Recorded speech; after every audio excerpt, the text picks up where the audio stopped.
Hello and welcome to IDFC First Bank Presents Leaders of Tomorrow. This is the 11th edition that you're watching with me, Sunanda Jayaseelan.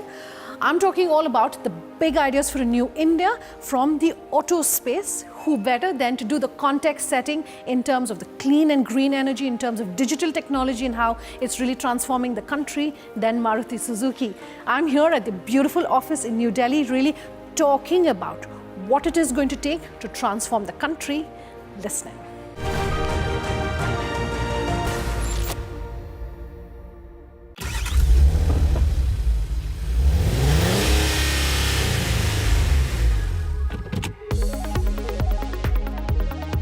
India's automotive sector is a significant contributor to the country's economy, accounting for almost 7% of India's GDP.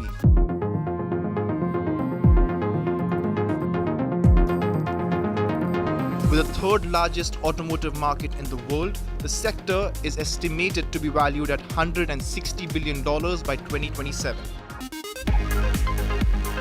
With technological advancements ensuring shorter timelines for car manufacturers from design to product, the sector is expected to continue its growth trajectory in the coming years, fueled by rising demand and the ongoing transformation towards electric vehicles. Joining us today is Senior Executive Director, Marketing and Sales of Maruti Suzuki India, Shashank Srivastava, talking all things auto from green mobility to the importance of innovation for a new India.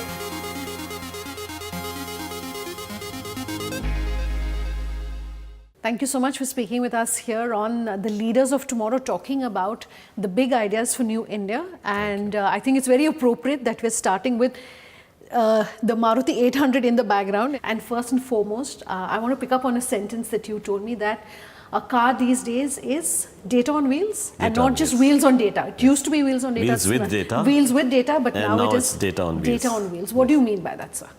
Well, of course, the technology, especially regarding data analytics, regarding the collection and storage of data has changed immensely in the last few years. And it has affected most industries. In auto industry also, it has transformed the way people are looking at cars. We are not just talking about products now. We are talking about mobility as a solution for consumers. So, and that is all enabled by the fact that we have the capability and the technology to collect and store a lot of data and analyze it so that we can use it for a very good consumer experience. In fact, we are also with this technology able to do personalization in terms of communication with consumers, and also in terms of marketing efforts, whether it is to cross-sell or upsell. So it makes for a very great consumer experience. Okay, and that brings me really to my second point, and I will talk about EV because I think EV is, such a vast topic in itself. But I want to also talk about technology and digital and really continue that point forward. It is, like you're saying, it's a huge area of opportunity for entrepreneurs, whether we're talking AI, whether we're talking machine learning. But if you could pinpoint as that big idea, 2 or 3 things that you feel are going to be massive opportunity for entrepreneurs, what would you say it is? Of course, there are a huge number of opportunities. But if you talk of from a viewpoint of cars alone, I think the move towards green mobility is a very big opportunity. So you don't have to, if you don't have to be resting on legacy. You don't have to carry forward the disadvantages which some countries do, including India, of a late entry, because this is an evolving field. And you could actually start off on a very level playing field, gives you an opportunity going forward for a huge amount of business. How about data analytics? And that's an opportunity, but where are the opportunities there? Can you help our entrepreneurs who are watching this interview understand what do you mean by data analytics for the auto industry? And what are the opportunities? Yeah, so it spreads across all aspects of automobile, including, for example, design. Yeah. So earlier, if you are doing component design or design of the vehicle itself, it used to take a lot of time. In fact, 4 years for the start of an idea for an automobile and making it a reality. Now, those things, those timelines are now being crunched because you have technology which enables you to design faster. You have, you even have 3D printing where you could have component development very quickly in the digital space. You could also have simulations done, whereas earlier, people used to do a lot of testing, which used to take a lot of time. You can do simulation on computers, A/B testing. You could have digital twins, and so its technology enables all that. Second is also in terms of quality or production. Sure. How to maximize efficiencies and productivity in production using digital technologies. Of course, in marketing, obviously, I just mentioned that you could have a single view of customer depending on his transactions with the company or the interactions with the company, and you could actually have a much more personalization in terms of communication and even vehicle choice. So the possibilities are immense. You would have seen developments in case of shared mobility, for example, or even parking solutions in cities where you have a lot of congestion. You could have a digital platform for vehicle financing, for example, and that could make for a very nice consumer experience. In fact, in automobile purchase, from a customer perspective, there are 26 touch points. Okay. From the point of time when you think of buying a car to actually taking delivery of the car. Sure. And Maruti Suzuki, we have been able to digitalize 24 of those touch points. So it's really 2 touch points we haven't been able to digitalize, which is the test drive, which has to be a physical one, and the actual delivery, which also has to be physical one. So in automobile, we talk of phygital. So it's like a mix of both physical and digital, but largely digital now. Okay. I was reading a previous interview that Mr. Bhargava had done where he said EV is not the only solution Correct. to the many problems that the Correct. auto industry is facing. So what are some of those solutions? I know we've been speaking about it, but 2 or 3 of the solutions that you think will change and solve, so I mentioned about green mobility, Yes. and that's a great space. Yeah. And it's also being encouraged by all governments across the world because the COP26 has said that we should look at carbon neutrality by 2050. Yeah. And for developing countries like India, it is 2070 that we are looking at. Now that means that you need to have a much lower emission as far as automobile is concerned. Of course, there are other areas which also need a reduction. But in case of automobile, the emission has to be reduced. And that is why this whole talk about how to reduce emission using electric vehicles, because the tailpipe emission of electric vehicles is close to 0. But of course, we have to look at it beyond just the tailpipe emission. It is not just the tank to wheel emission that you're talking about. Sure. You're talking from well to wheel, which is what does it take to produce the energy which you are using for powering your cars.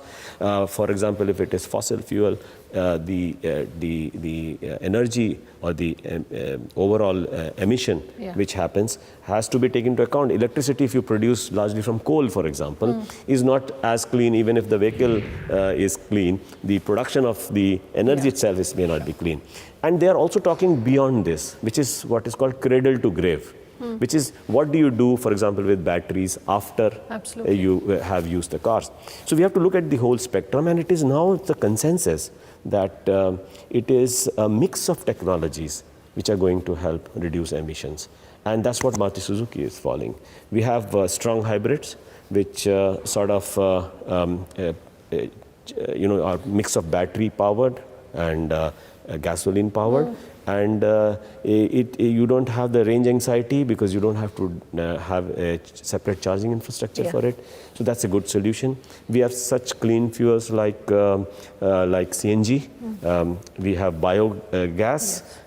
We have hydrogen technology, for example. So all possibilities exist. And I think when it comes to the emission reduction, we can look at the automobile industry is looking at technology agnostic solutions, which means you can have have And multiple Maruti is a big technology. believer in that. Yes, and we Yeah. are a big believer in that. Recently, we had the Grand Vitara, a strong hybrid vehicle, and it's doing fantastically well. It is a large SUV, but it still gives you about 27, 28 kilometers to the liter. Sure. So that obviously means it's a much lower polluting, and the emissions, in terms of emission, it's got a great fuel efficiency. Sure.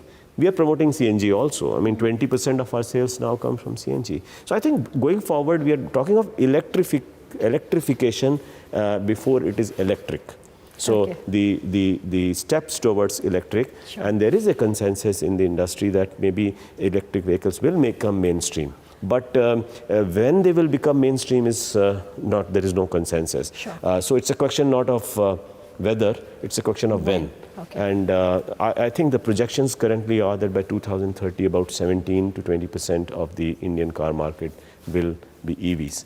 But then the other 80% or 83% will be a mix of the other technologies I just spoke about. Okay. How big an opportunity is hybrid going to be? Hybrid is, I think, a great opportunity, because remember, one of the constraints of EV not gaining large acceptance today, it's just 1% of the market. Last year, we sold 21,000 cars in the industry in a total 31 lakh sale of passenger vehicles. So it's still small, and the basic constraints seem to be two. One is the cost of acquisition of EVs is very large, and also that the charging infrastructure in our country is not so well developed. Sure. So in the case of hybrids, the charging infrastructure is not really required, because it's the regenerative energy of the brakes is being used for charging the batteries, which powers the vehicle, and that's why the great fuel efficiency. So I think till the time we have that charging infrastructure built in, till the time we are able to localize and reduce the battery cost, and therefore the cost of acquisition of EVs, I believe hybrid is a really good option going forward. Okay. Let's slip into a short break on that note. Much more on the other side. Just stay tuned.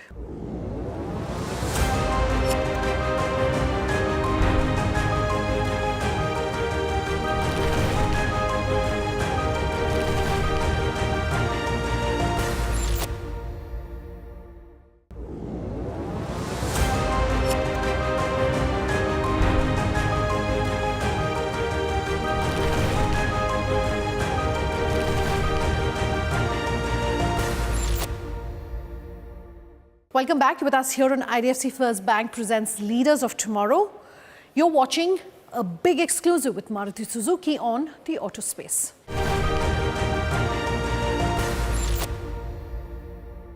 The finance minister announcing that there's going to be some relief for, the capital goods tax, especially for lithium-ion batteries.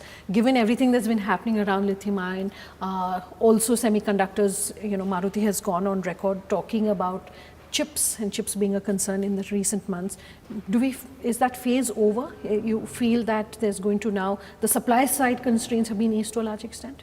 So the supply side constraints have got better. Okay. I would say it's around the 94-95% mark that we have sorted out the semiconductor issue, but the issue still persists. For example, in the quarter gone by, the Q3 of the current financial year, October to December, we lost about 46,000 vehicle production because of semiconductor shortage. And I think in this Q4 as well, we have indicated that there would be some loss of production because of the semiconductor shortage. I guess while it has got better, it's not yet over, and it's going to continue for some more quarters before the things get normalized. On your other question of the actions taken by government recently, the auto industry is one of the most important industry in the overall GDP for the country. It's about 7.5% of the GDP for the country, contributing to almost indirectly or indirectly 38 million jobs. So very important, and the target is to reach to 12% of the GDP, and that's what government is making efforts at. And a lot of good provisions have been made by the government recently. We talked about the green mobility, of course, but we also have seen a large amount of money being allocated for infrastructure spending, the capex, almost 10 lakh crore type of investment, largely in ports, in roads, etc., which brings down the logistics cost, also a very big advantage for the auto industry, whether it's in terms of exports or whether it is terms of an overall cost reduction for component flow and vehicle flow. So good efforts being made. On the capex that you mentioned for battery, this thing, the import duty on has been done away, the customs duty for capital goods import for battery localization and battery production. And that I mentioned a while back, that that should help, the localization of battery should help in bringing the cost of acquisition of EVs down. Because remember, 45 to 50% of the cost of EVs production is battery cost. So one of the most important ways by which you can promote this green mobility and the faster adoption of EVs is to have a lower cost of acquisition, which is possible only by battery reduction cost. And that is possible by localization. And that's what the government is pushing for through such provisions as a reduction of customs duty for capital goods. Sure. Since you're talking about taxation, Mr. Bhargava has several times in the past called for tax cuts for the auto industry, arguing that the auto industry is no longer a luxury item, so to speak, and your views really for the auto industry. Earlier people used to say India will be the third largest passenger vehicle market by 2030. Actually, it became the third largest passenger vehicle market this year, 2022. So you can imagine how quickly India has progressed. So automobile exports are also good, including component exports. So in that sense, we have progressed very well in automobile. However, I think if you look at the taxation part, the taxes on automobile in India are on the higher side when you compare with, let's say, a Europe or a Japan or other countries. So I think that is what Mr. Bhargav was referring to. However, it all depends on the government's view, because we can only talk of automobile, but government has to look at the entire economy. There are many other programs of social spending, etc., which the government has to make. And for that, they have to be careful of where the revenue comes from. And therefore, the overall taxation structure which government proposes looks at the overall picture of what their spending is, and also the goals for fiscal prudence, the fiscal deficits that they have to look at, and so on and so forth. So I think based on that, while from an automobile perspective, yes, it is true that if you have lower taxation, you'll be much more competitive in terms of costs. But then overall, the government has to decide looking at the picture of the economy. I want to get the big picture on your views for PLI first and foremost, and then we'll talk about SMEs and MSMEs. Normally, a company would try to invest in production or local production only in technologies which are proven. And here is a scheme which enables you to invest in technologies which are new as well.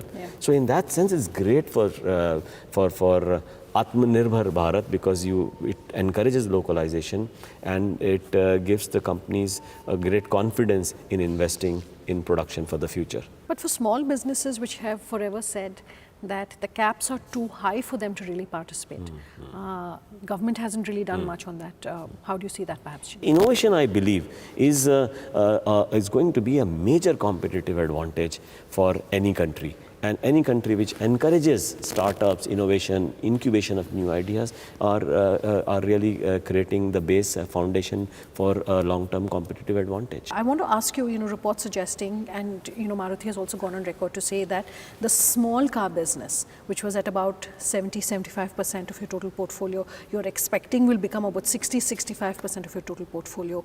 Is that the way the industry is also going to go?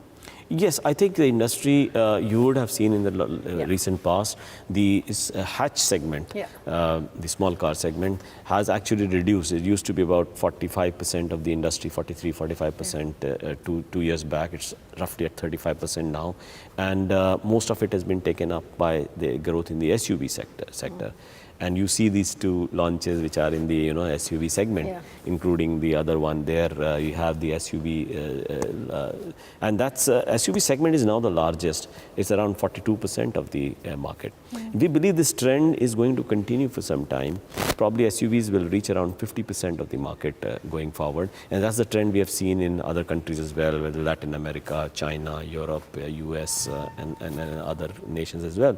So one of the reasons why the small car segment has come down is largely because the affordability factor has actually come down. In other words, the income levels of the people who buy these cars have not risen as high as the prices have. So the relative affordability has come down. But then India has got a demography which is very young. 65% of population below 35 years of age. Many people come into the workforce every year. They require transportation. And public transport is not so well developed in country. So we believe personal transportation for first-time buyers will still continue. And the demand will be there, but we have to see how we can actually fructify this demand. And when the affordability factor gets better, hopefully, with the rise in income of the entry-level buyers, I think this segment has the potential to bounce back. That's all we could manage to pack into this episode of IDFC First Bank Presents Leaders of Tomorrow. We have a part 2 coming up. As I'm ending tonight's show, here's a sneak peek on what we have lined up. I want to talk about innovation at this point. We have created a separate division. There's a whole program called MAIL program. MAIL is Mobility and Automobile Innovation Lab, where we get the startups to give their ideas and try to develop them and give them opportunities to work on practical problems within our company, Maruti Suzuki. So whether it's logistics or design or after-sales service, etc.